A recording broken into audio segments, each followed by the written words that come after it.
सत्संग में जी प्यार से कहिए धन्यकार जी। सत्संग में जी जब प्रहलाद अपने भक्ति में मगन थे तो उनसे लोग पूछा कि तुम्हारा भगवान कौन है। भक्त प्रहलाद का जन्म असुरों के राजा हिरण्यकश्यप के घर हुआ था। हिरण्यकश्यप अत्यंत शक्तिशाली और अहंकारी राजा था।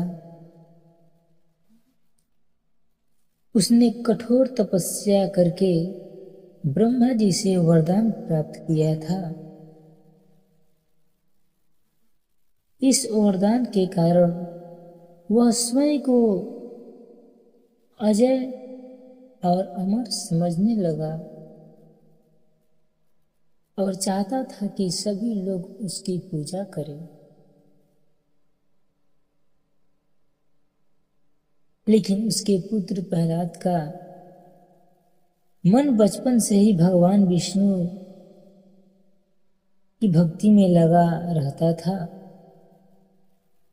कहा जाता है कि जब भक्त प्रहलाद अपनी माता के गर्भ में थे तब उन्होंने नरदा मुनि से भगवान विष्णु की महिमा सुनी थी। इसी कारण जन्म से ही उनके हृदय में भगवान विष्णु के प्रति प्रेम था। जब प्रहलाद बड़े हुए तो उन्हें गुरुकुल में शिक्षा के लिए भेजा गया। वहां उन्होंने राजनीति, युद्ध कला और राज्य संचालक की शिक्षा दी जाती थी। लेकिन प्रहलाद अपने साथियों को भी भगवान विष्णु का नाम जपने के लिए प्रेरित करते थे। जब हिरण्यकश्यप ने अपने पुत्र से पूछा कि शिक्षा में सबसे श्रेष्ठ बात क्या सीखी है, तब प्रहलाद ने उत्तर दिया, हे पिताजी, संसार में सबसे श्रेष्ठ कार्य भगवान विष्णु की भक्ति करना है। यह सुनकर हिरण्यकश्यप क्रोधित हो गया। उसे लगा कि किसी ने उसके पुत्र को उसके शत्रु भगवान विष्णु का भक्त बना दिया है। हिरण्यकश्यप ने प्रहलाद को भगवान विष्णु की शक्ति छोड़ने के लिए बहुत समझाया, लेकिन हिरण्यकश्यप अपने मार्ग से नहीं हटे। तब उन्हें मारने के अनेक प्रयास किए। विष देकर मारने का प्रयास किया गया। हथियारों के पैरों तले कुचलवाने की कोशिश की गई। ऊंचे पर्वत से गिराया गया। जहरीले सांपों के बीच डाला गया। समुद्र में फेंकवाया गया। आग में बैठाया गया। लेकिन हर बार भगवान विष्णु के अपने भक्त की रक्षा की प्रहलाद का विश्वास अडिग रहा। वे निरंतर नारायण नारायण का स्मरण करते थे। प्रहलाद की कथा में होलिका का भी महत्वपूर्ण स्थान है। होलिका हिरण्यकश्यप की बहन थी। उसे वरदान था कि अग्नि उसे जला नहीं सकती। हिरण्यकश्यप ने योजना बनाई कि होलिका प्रहलाद को गोद में लेकर आग में बैठे।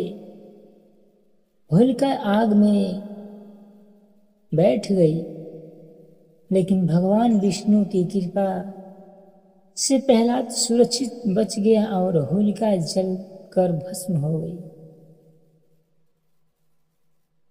इसी घटना की स्मृति में भारत में होलिका से एक दिन पहले होलिका दहन मनाया जाता है। यह बुराई पर अच्छाई की विजय का प्रतीक है। भगवान नरसिंह का प्रकट होना। एक दिन हिरण्यकश्यप ने क्रोध में प्रहलाद से पूछा, तुम्हारा भगवान कहाँ है? प्रहलाद ने उत्तर दिया, भगवान हर जगह है। हिरण्यकश्यप ने महल के एक स्तंभ की ओर इशारा करके पूछा, क्या वह इस स्तंभ में भी है? प्रहलाद ने कहा, हाँ, भगवान वहां भी है। क्रोधित होकर हिरण्यकश्यप ने स्तंभ पर प्रहार किया। तभी उस स्तंभ में भगवान का अद्भुत अवतार प्रकट हुआ। नरसिम्हा, भगवान नरसिंह आधे मनुष्य और आधे सिंह के रूप में प्रकट हुए। उन्होंने संध्या समय महल की चौखट पर अपने नाखूनों से हिरण्यकश्यप का वध किया।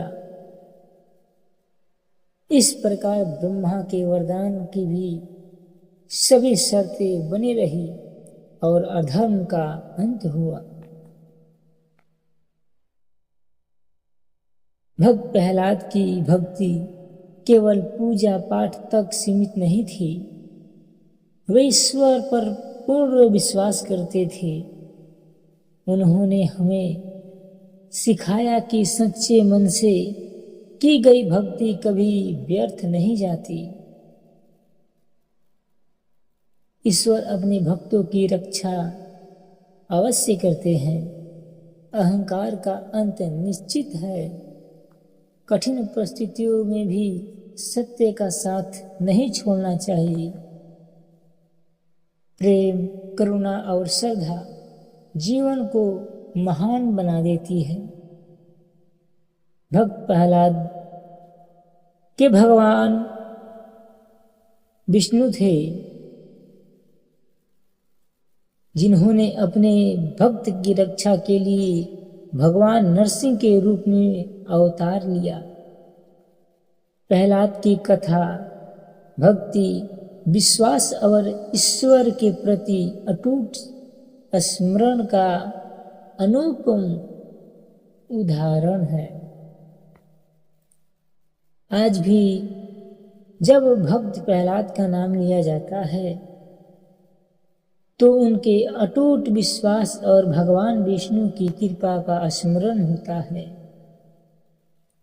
उनका जीवन हमें सिखाता है कि यदि मन में सच्ची श्रद्धा हो तो संसार की कोई भी शक्ति हमें ईश्वर से दूर नहीं कर सकती। साथ संगत जी, ये विचार कैसा लगा?